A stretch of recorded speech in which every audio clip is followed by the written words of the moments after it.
Olá, o meu nome é Marcos. Eu sou professor aposentado de hidráulica da Escola de Engenharia da UFMG. Atualmente sou engenheiro consultor de muitas empresas que trabalham com hidráulica aplicada ao saneamento. Como professor e engenheiro consultor, eu precisava ensinar de uma maneira bem simples como as coisas acontecem em hidráulica. Eu acho que eu encontrei uma maneira bem fácil de fazer isto. É isto que eu quero compartilhar com vocês através desses vídeos. Vamos falar sobre bombas centrífugas e as curvas que relacionam suas vazões com suas alturas. Aqui está uma bomba centrífuga e seu motor elétrico. Bombas centrífugas estão entre os equipamentos mais utilizados na indústria. De fato, talvez elas só percam o primeiro lugar para os motores elétricos. Veja o que acontece quando nós colocamos um rotor no interior de um cilindro cheio d'água. Quando ele gira, a água no interior do cilindro vai formar um paraboloide. Nós já falamos sobre isso num vídeo anterior. Então nós fizemos duas observações que serão importantes no estudo das bombas. A primeira é que a diferença de altura que a água pode subir e descer no interior do cilindro dependerá do diâmetro do rotor. Ela vai variar com o quadrado do diâmetro. Ok, vamos então olhar para esta bomba. Vamos abrir sua carcaça. Aí está o rotor. Vamos colocá-lo na posição vertical e compará-lo com o cilindro que a gente estava falando a respeito. A primeira coisa que nós faremos será fechar o cilindro e colocar 2 piezômetros nele, como mostrado. De agora em diante, os desenhos serão mostrados em 2 dimensões. Dessa forma, ficará mais fácil seguir as explicações. Primeiro, vamos colocar água no interior do sistema. Ele não vai trabalhar se não houver água dentro dele. Nós dizemos que nós estamos escorvando o sistema. Ok? Isto é suficiente. Agora, vamos colocar girando o rotor. O nível d'água não será mais o mesmo nos piezômetros. Ele vai subir no piezômetro ligado à extremidade da carcaça e vai descer no piezômetro ligado ao centro. Se os piezômetros tiverem o mesmo diâmetro interno, a altura que ele vai subir e que vai descer será a mesma nos 2 piezômetros. Quanto mais depressa o rotor girar, maior será a altura que sobe e que desce nos piezômetros. Veja que nesta situação, o nível d'água no interior do piezômetro interno está abaixo da carcaça. Então, esse trecho não é mais necessário. Vamos colocar esta extremidade no interior de um recipiente contendo água e dobrar a outra, de tal forma que a água que esteja dentro deste piezômetro possa sair. Acabamos de criar uma bomba centrífuga.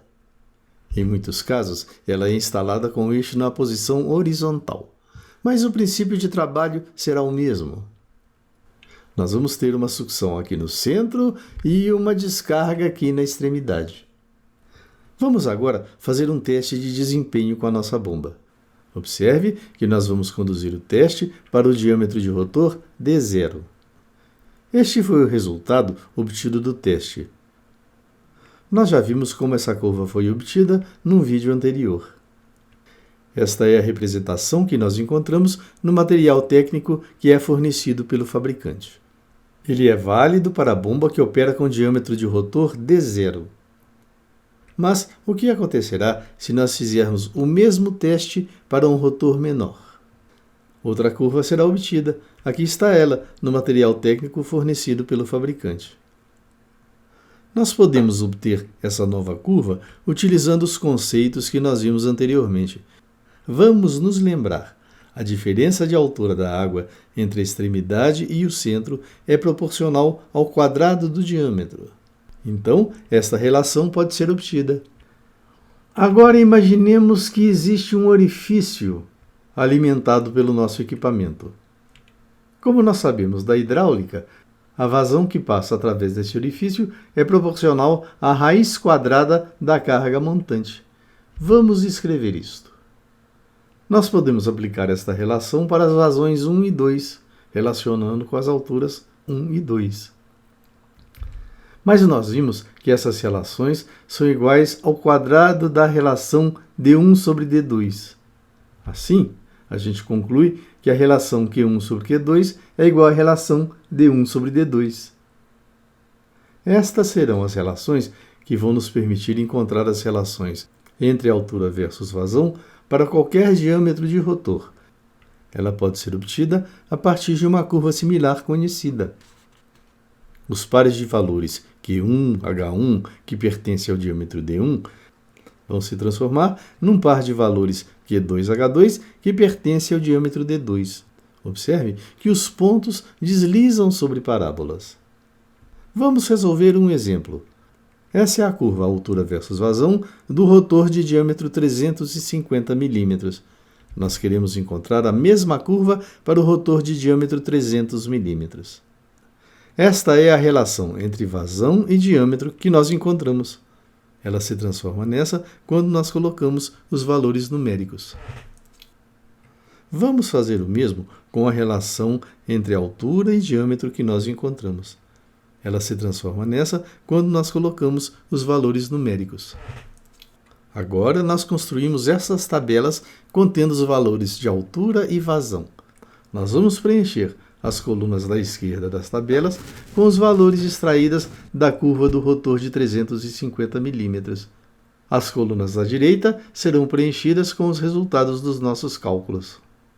Aí está, vazões e alturas nos seus lugares.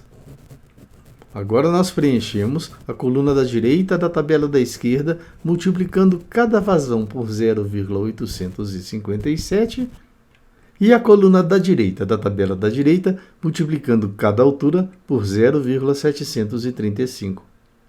Os novos pares de valores, altura versus vazão, são agora transportados para o gráfico. Os pontos são unidos com o lápis e aí está a curva que nós estávamos procurando. O mesmo procedimento pode ser usado para encontrar a curva de desempenho aplicada para qualquer diâmetro de rotor. Outros testes também são importantes para completar as curvas características da bomba, tais como a determinação de seu rendimento, da potência que ela vai solicitar e do NPSH requerido, quer dizer, do NPSH-R. Mas isso são tópicos para outros vídeos.